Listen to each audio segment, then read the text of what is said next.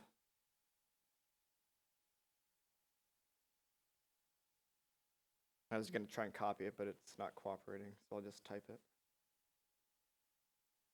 I get the right window as I'm reaching for my mouse.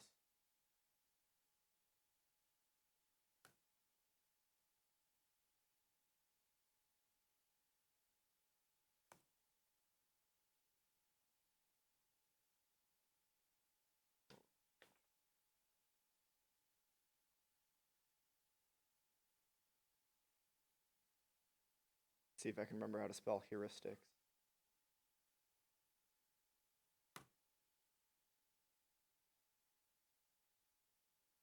All right. So I apologize about the wrapping here. I tried to make sure you could see it, which means I sacrificed some the display quality. So we got, where do we start here? Okay.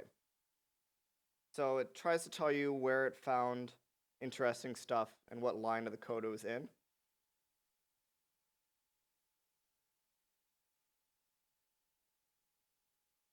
Is there?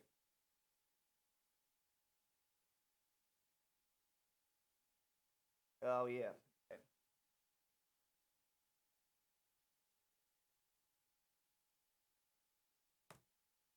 Okay. Okay, that's much better. All right. All right, so what this does is it takes the objects and enumerates them. And then there's a couple different flags. It's a little confusing. I don't know why they did this, and I don't remember what the lowercase m means, but you can completely ignore the lowercase m. But the capital M means that there are macros that it found inside that object. And then in this case, it did not look like it found anything that was a URL on this one. But so if we want to see what that macro was,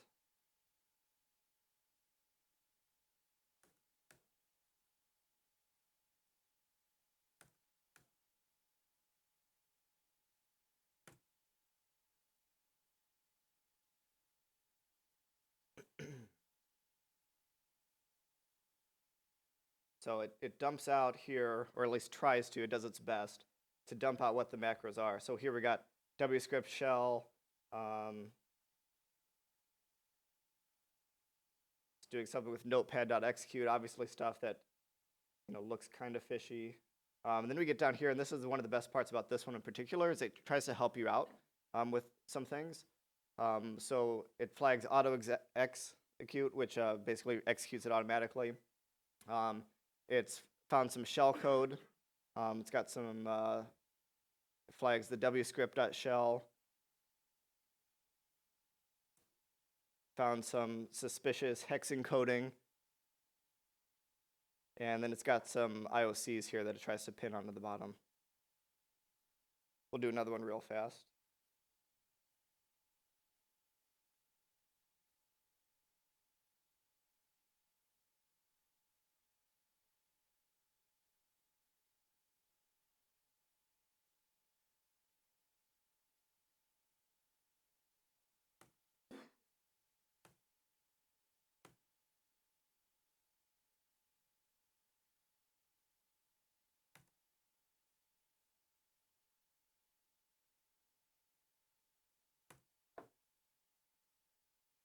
So here we got another one with macros. And this is a good example of where it found, so using that plugin, it actually pulled out this URL here that it found that was hex encoded. Actually, I think this one was base64 encoded, if I remember correctly. So there we extracted this this URL that we can automatically turn around and start doing some research on, or blocking in the web proxy or whatever you have it. And then if we put that in the other one real fast.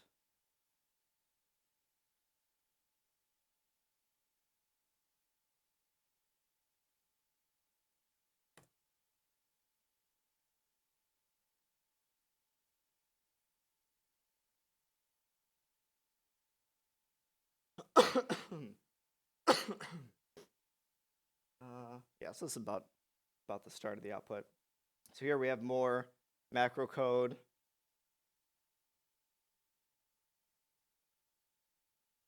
clearly there's some obfuscation there where it's trying to hide what it's doing. And then again, it has those key indicators that it's bad thrown down there at the bottom. So what I actually did, and I don't have it here because I did it at work and it's still on my work computer, but I've shared it with my teammates, is I actually took, so all of these commands, I've got, what, 5 of them there that I said that I like to run every single time on every document that gets submitted as possibly malicious. I just scripted them together. So I have one single command that I can run, and then it just output all this information for me. And then if you're doing that for other people, what I did, because people might not be as used to looking for what red flags might be, is I actually just put in some help text also. So it says, for example, with the PDFs, here's the key indicators that maybe there's something fishy in this PDF. And I did the same for Office documents. So it really, really cut down on the amount of time that I have, and hopefully some of my teammates, I think at least one of them uses that script that I wrote. But it's really, really helped turn around that time from initial, hey, I got this document, I don't know, I think it might be fine. I work with this customer all the time, but this email looks a little funny. And it really cuts down on that, getting from, we don't know what this is, to this is something actionable that we can start blocking immediately.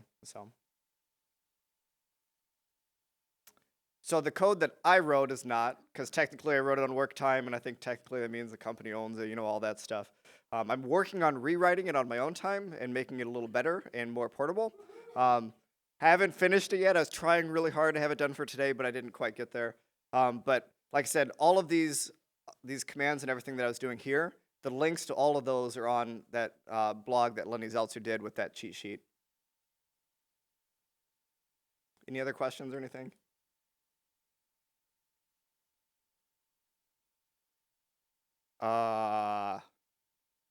It was before I worked in security.